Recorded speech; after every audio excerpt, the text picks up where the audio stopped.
Hey YouTube, it's Matches 860.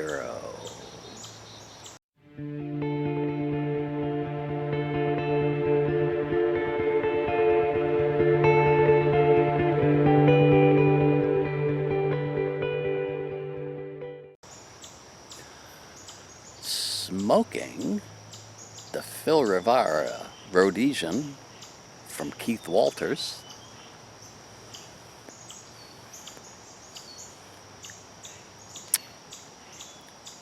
And in it, we're smoking Sutliff Burley Delight. Going to talk about it a little bit today.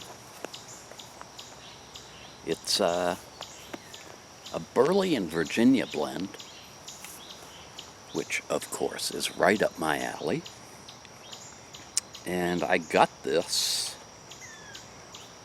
from Pipes and Kayaks last weekend. Couldn't wait to try it.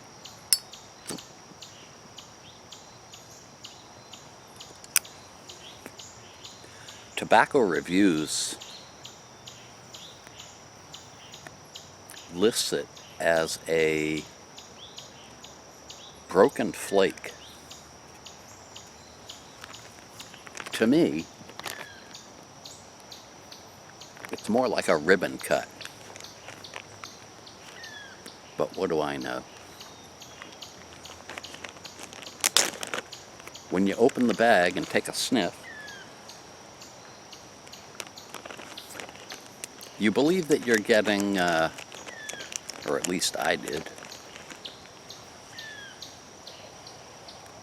natural leaf with no flavorings, because there isn't anything detectable except kind of an earthy note, earthy sweetness. You go on Tobacco Reviews and you find out that it's flavored with chocolate and cocoa.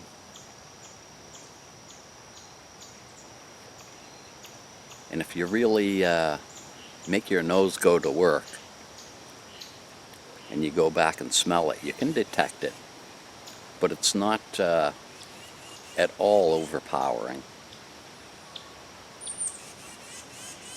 In fact, it's more of a very mild cocoa taste. Similar from what you'd get from Burley anyway.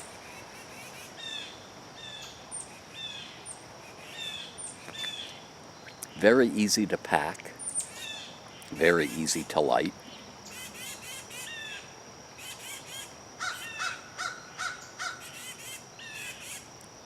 And again, this really gives you the impression that you're getting an unflavored Burley in Virginia, because the cocoa is just so subtle.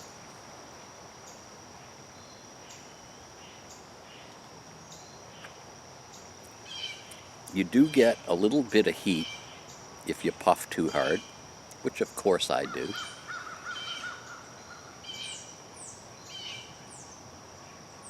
But it's an extremely pleasant smoke.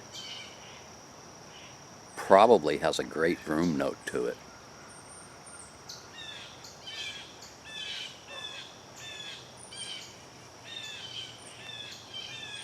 I only have one problem with it. Thankfully, it's not a big problem.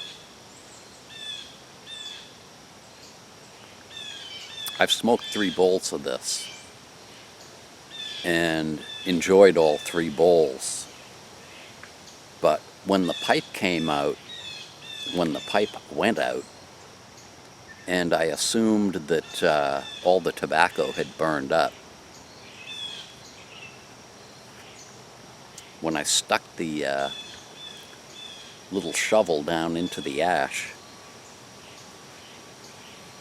the lower quarter of the bowl was unburned. And as I stirred it a little more, the unburned tobacco came up. And you could see that it was moister than what I'm used to with Haunted Bookshop.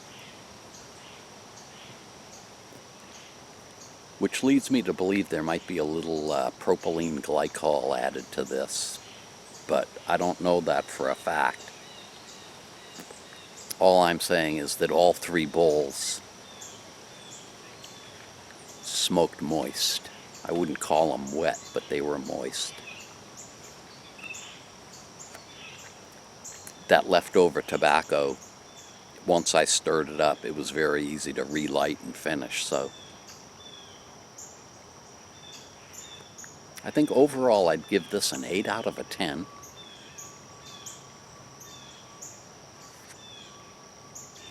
Highly recommend this for, and I get these messages all the time, somebody who's been smoking aromatics but wants to venture into unflavored tobacco. This might be a good crossover because that flavoring is so subtle.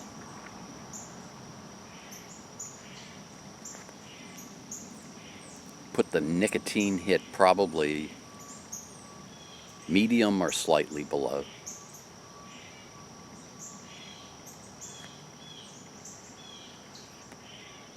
Yeah.